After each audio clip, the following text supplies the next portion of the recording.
นี่วิดีโอนี้ก็สิมาสอนโซโล่เพลงฝนเทลงมาเนาะรอบที่1สิลินแบบไวรอบที่2สิลินแบบซ่าเนาะสิเป็นจังใดก็ไปเบิ่งนำกันเนาะเอาเริ่มเลย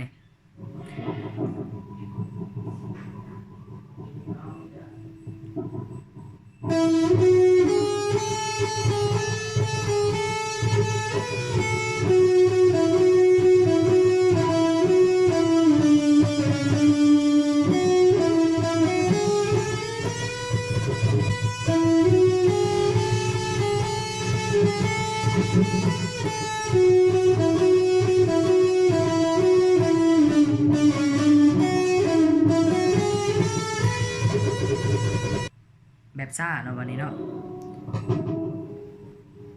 แบบซ่า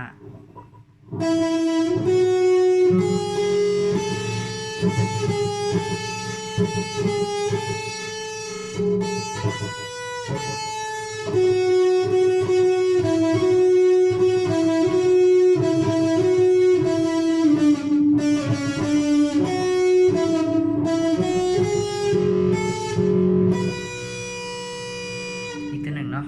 ยังไม่เข้าใจใส่3เด้อใส่3 2ที่10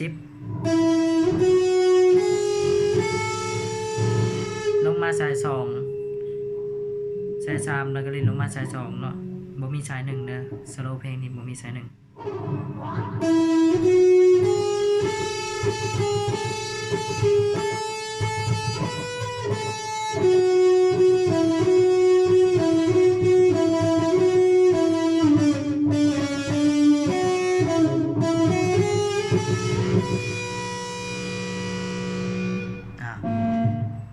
โอเคเนาะ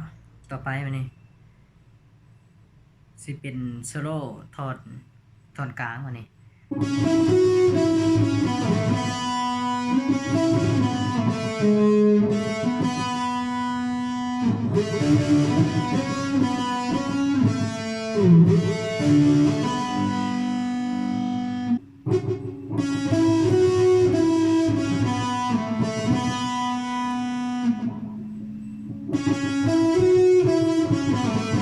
อันนี้เนาะสิเล่นช้าๆ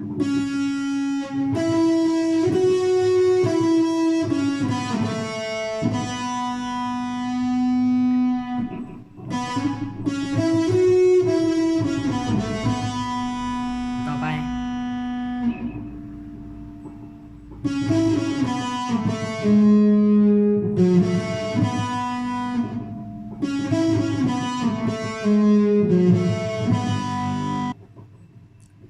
1 กับ 2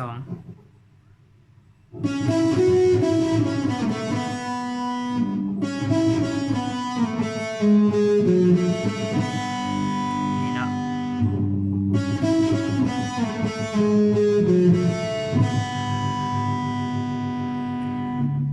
ก็อธิบายอีกหน่อยหนึ่งนิ้วนี่เป็นนิ้วกลางนี่สิบ่ได้ใช้เนาะในตอนโซโล่กี่นี่ใช้แต่นิ้วนางกับนิ้วซี่เนาะเอาต่อไปมันนี่สิลากกันมาเนาะดิเลยลากกันมา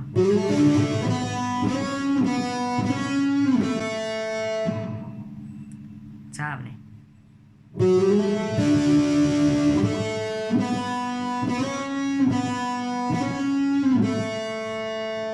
เนาะ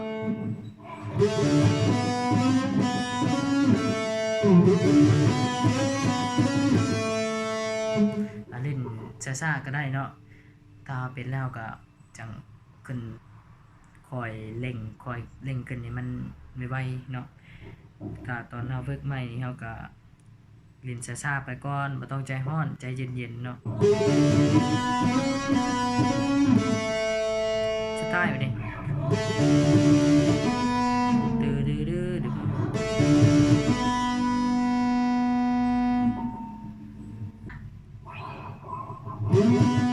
เล่นร่วมกันเนาะ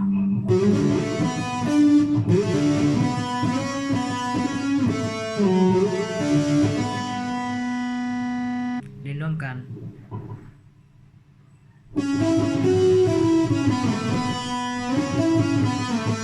นี่ เล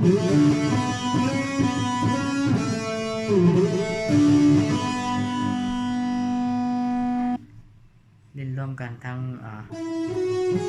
โซโล่หนึ่งกับโซโล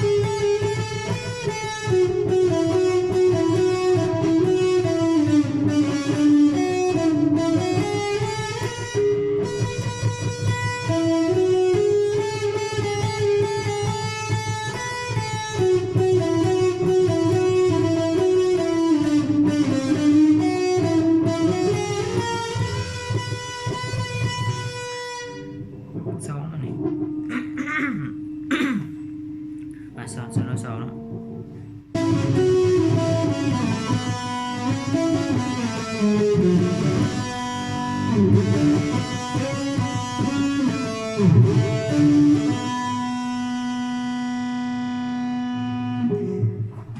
จบเนาะจบลงไปก็หวังว่าสิเป็นประโยชน์ให้กับมือใหม่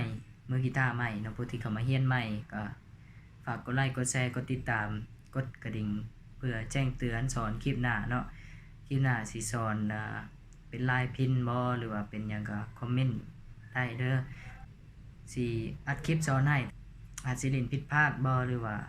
ลิ้นบ่คล่องบ่แคล่วแนวใดก็คอมเมนต์ได้เนาะเว้าผิดเว้าถูกแนวนั้นแนวนี้ก็ขออภัยเนาะเพราะว่าก็บ่ได้เป็นอาจารย์ดอกแต่เดี๋ยวมาแชร์ความรู้ที่ตนมีให้กับน้องๆผู้ที่เรียนใหม่หรือว่าคนที่เรียนใหม่แหละผิดพลาดประการใดก็ขอโทษขออภัยทั้งบรรดาอาจารย์ทั้งหลายเด้อนี่ก็แกะมาก็ได้สำนี้เนาะก็บ่ได้เต็มร้อยดอกขอขอบใจ